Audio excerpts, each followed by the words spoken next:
Bathed in sunlight, Bella, Benny, and Beatrix skip through the meadow, their laughter echoing in the idyllic air. Mama Goat observes her children, her gentle gaze a silent promise of safety. A sudden warning from Mama Goat pierces the joyful ambiance, a reminder of boundaries. The playful trio momentarily pauses, acknowledging their mother's caution before resuming their frolic. In Mama Goat's cozy cottage, the air is thick with the comforting scent of freshly baked bread as she gathers her 3 eager kids. With a gentle smile, Mama Goat explains that her kids are ready to venture out and build their own homes. The 3 young goats exchange excited glances, their eyes reflecting a blend of anticipation and slight apprehension.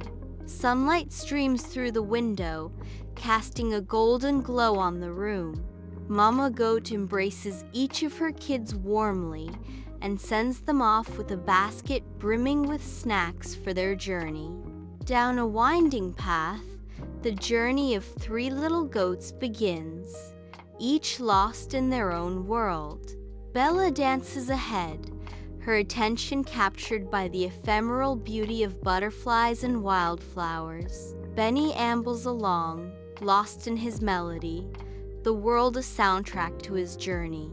Beatrix scans the horizon, her eyes set on the future, envisioning a home yet to be built. In the vast straw field, Bella's anticipation is palpable as she scans the landscape under the warm Sunday.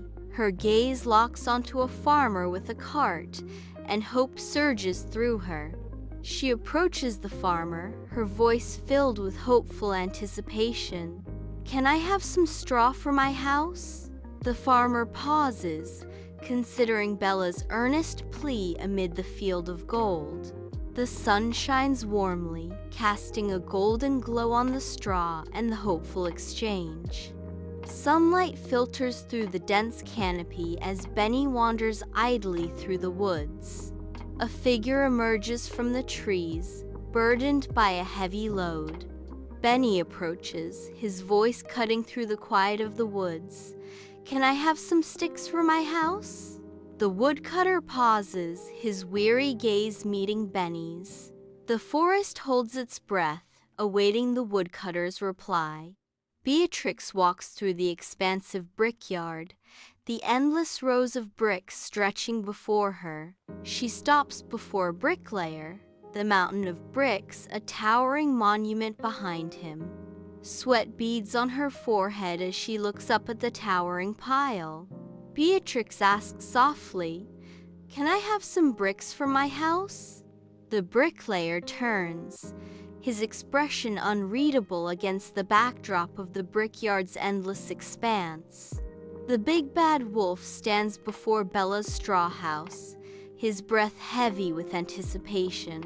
"Little goat, let me in!" the wolf demands, his voice a menacing rumble. Bella's defiant cry pierces the air. "No, no, by the hair on my chinny chin chin." With minimal effort, the big bad wolf blows the straw house down, sending straw flying in all directions. Bella screams in pure terror, her hooves kicking up dust as she flees towards Benny's house. Bella, breathless and eyes wide with terror, stumbles upon Benny's stick house. Benny urgently pulls Bella inside, and together they frantically barricade the door. The wolf's menacing shadow looms over the fragile stick house as he demands, "Little goats, let me in!" Their pleas echo in the face of impending doom. "No, no!" as the stick house shatters and they flee. Bella and Benny trudge towards Beatrix's brick house, each step echoing their weariness. At the door, Beatrix's face is a mask of grim resolve. A menacing voice shatters the tense quiet. "Little goats, let me in!" A chorus of defiance rises in response. "No!" Fear and determination intertwine as they brace themselves. The brick house stands as their final bastion, a beacon of hope against the encroaching threat.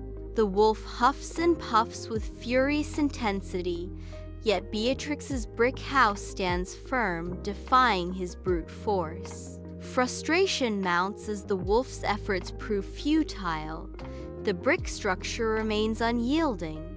Driven by desperation, the wolf circles the house, a predator seeking a vulnerable entry point. A glint of cunning lights up the wolf's eyes as he spots the chimney, a potential path to victory. A wicked grin spreads across the wolf's face. The chimney looms as the wolf's sinister plan takes shape. Inside the brick house, Beatrix, Bella, and Benny huddle together, worry etched deeply into their young faces. The ominous sound of the wolf clawing onto the roof sends shivers of dread through the house. Beatrix points towards the vigorously boiling pot over the fireplace, a beacon of desperate hope. Steam swirls, casting eerie, dancing shadows that heighten the tension in the room. In hushed tones, Beatrix whispers her daring plan, her voice barely audible above the crackling fire. Bella and Benny listen intently, their eyes widening with a mixture of fear and fierce determination. The wolf descends the chimney, anticipating an easy meal.